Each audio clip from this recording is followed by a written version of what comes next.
নারায়ণ, আমাকে চিনতে পারছো নারায়ণ? ভেবেছিলাম আর কোনোদিন তোমার সাথে দেখা করব না, কিন্তু বাধ্য হয়ে আমাকে আসতে হলো। শোনো নারায়ণ, আমি চাই না তুমি মিষ্টির শ্বশুর বাড়িতে আর ফিরে যাও।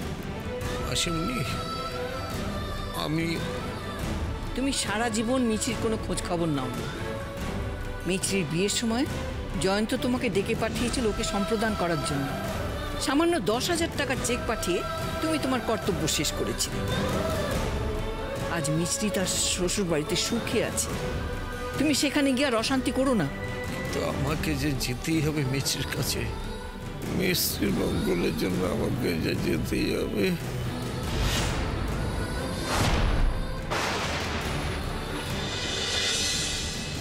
দেখুন আন্টি, সেই দিক দিয়ে দেখতে গেলে তো মিছরি এখন আপনাদের শত্রু। মিছরিকে বশে আনতে না পারলে আপনারা যেটা চাইছেন সেটা কখনোই ফুলফিল হবে না।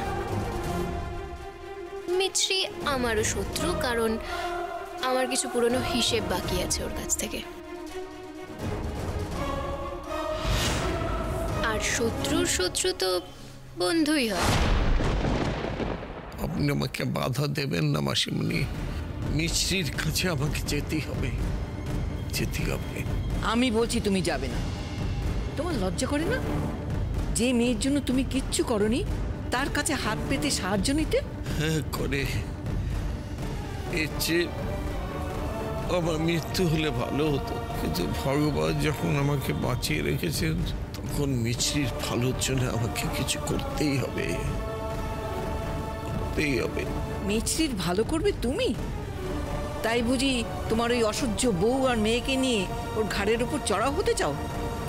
আমি কিন্তু সেটা কোনোদিন হতে দেব না। আমি আপনার কাছে হাত জোর করে বলছি মাসিমণি, আমাকে বারণ করবেন না আপনি। আমি না গেলে মিছরির অনেক বড় ক্ষতি হয়ে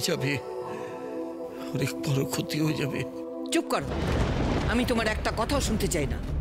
মিছরির মঙ্গলের কথা তোমার মুখে মানায় না। আর যদি সত্যিই মঙ্গল চাইতে তাহলে ওকে ওইভাবে ফেলে রেখে চলে যেতে না। আর দ্বিতীয় কথা, তুমি জানো না তোমার অতীতের কথা জানতে পারলে শ্বশুর বাড়িতে মিছরির সম্পর্কে ওদের কি ধারণা হবে? আজ মিষ্টিকে আমরা ভালোভাবে শিক্ষা দিতে পেরেছি, ভালোভাবে বড় করে তুলতে পেরেছি, তাই ওর প্রতি তুমি এত অন্যায় করা সত্ত্বেও ও তোমাকে বাবা বলে স্বীকার করেছে, তোমাকে সুস্থ করে তুলতে চেষ্টা করেছে। এটাই কি তোমার বোঝার জন্য যথেষ্ট নয় যে তোমার কোনো খারাপ প্রভাব আমরা ওর ওপর পড়তে দিইনি? আমি যেতাম না মাসিমণি, মিছরিকে অতটুকু অবস্থায় ফেলে রেখে যেতাম না মাসিমণি, আমি যেতাম না। যদি আপনারা আমাকে বিশ্বাস করতেন, আপনারা সেদিন আমার একটা কথাও বিশ্বাস করেননি। তাই আমি সেদিন নিজেকে বাঁচাতে পালাতে বাধ্য হয়েছিলাম, নিজেকে নির্দোষ প্রমাণ করতে পারিনি। আজও কি তোমার কাছে কোনো প্রমাণ আছে নিজেকে নির্দোষ প্রমাণ করার? থাকলে তো আমি নিজেই মিছরির কাছে মাথা উঁচু করে দাঁড়াতে পারতাম। তবে আমি প্রমাণ খুঁজে বেড়াচ্ছি, আর একদিন না একদিন আমি নিজেকে নির্দোষ প্রমাণ করবই।